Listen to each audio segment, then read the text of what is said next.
¡Viva España! El caballito de mar.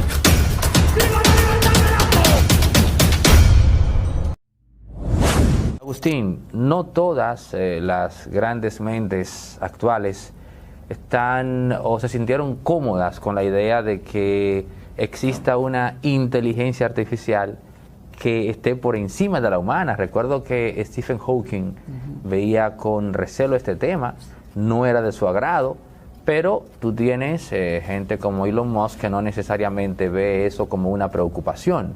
¿Cuál es tu postura inicial sobre ese punto?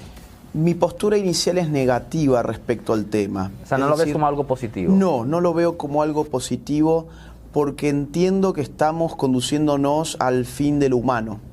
La irrupción y el crecimiento exponencial de lo tecnológico que nos ha llevado a diseñar o a pensar en el diseño de artefactos que superen al hombre va a conducirnos eventualmente a la mezcla con esos artefactos.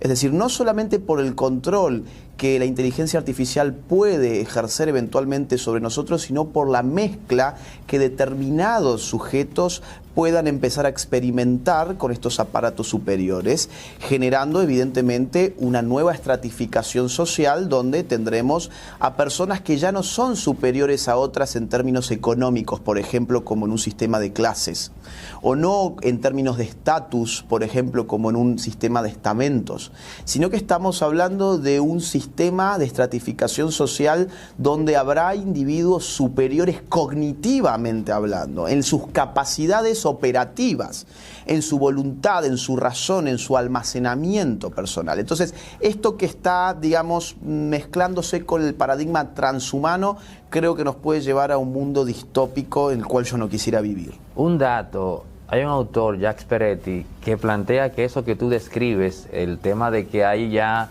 una casta superior en términos cognitivos, ya existe.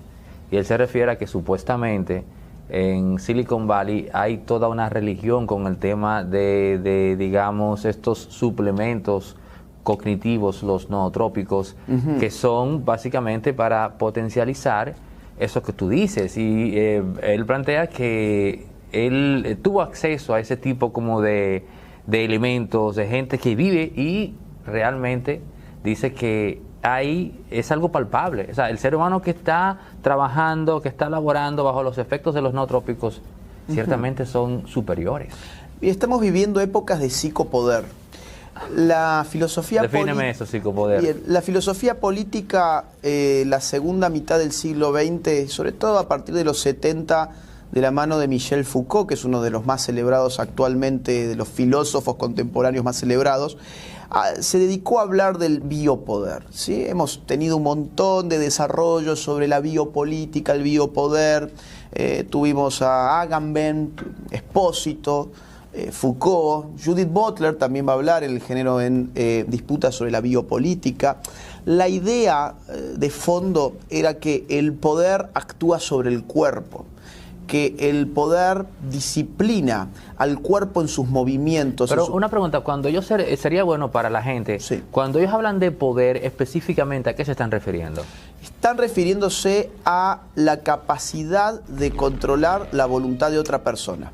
Es decir, por ejemplo, Max Weber, ¿qué dice Max Weber? Bueno, el poder es una relación social donde A ejerce, en términos determinantes, una influencia sobre la voluntad de B, aún a costa de toda resistencia, dice Weber. O sea, por más que del otro lado resistan, si yo A logro imponer en B, por ejemplo, vos, mi voluntad, eso significa que yo tengo poder sobre vos. El poder es siempre una relación social. Robinson Crusoe en la isla perdido no tiene poder sobre nada porque no tiene relaciones sociales. El poder, por lo tanto, no es un atributo personal. El poder es una realidad que se ejerce en el marco de una relación social. Con lo cual, ¿qué es el poder en definitiva? La capacidad de controlar a otras personas, controlar sus voluntades. Ahora, la filosofía política en la segunda mitad del siglo XX y hasta hace muy pocos años se dedicó a entender al poder como la capacidad de controlar los cuerpos, de darle forma a la corporalidad incluso, los gestos, la eficiencia del cuerpo, los tiempos. Esta gente se quedó pensando, por ejemplo, en la fábrica fordista, ¿no?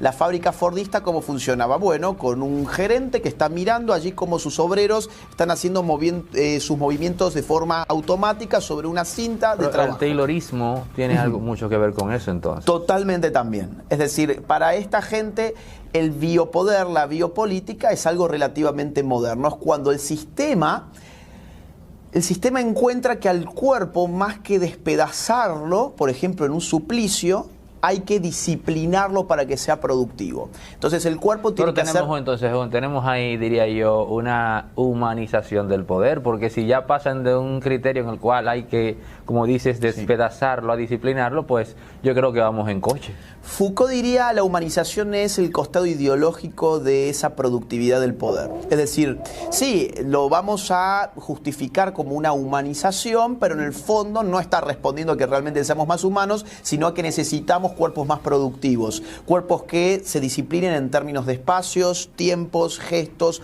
movimientos, ubicaciones.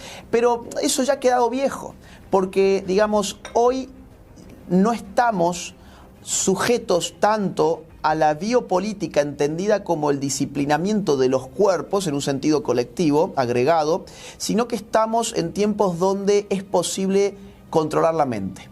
Es posible el psicopoder. Y el psicopoder ya no es doblegar el cuerpo, ya no es disciplinar al cuerpo. El psicopoder es trabajar de una forma muy astuta, conforme a las nuevas tecnologías que existen, sobre tu voluntad, no a través de tu cuerpo, sino directamente a través de tu cabeza.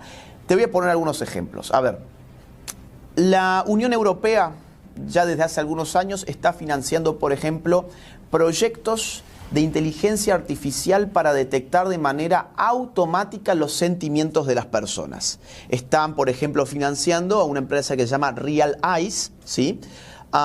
Que está encabezando el proyecto SEWA, que es una sigla que en español significa Análisis Automático de Sentimientos en Estado Natural. ¿Qué es lo que están procurando? Pues que, por ejemplo, una cámara sea capaz de determinar cuáles son tus sentimientos de una forma automática.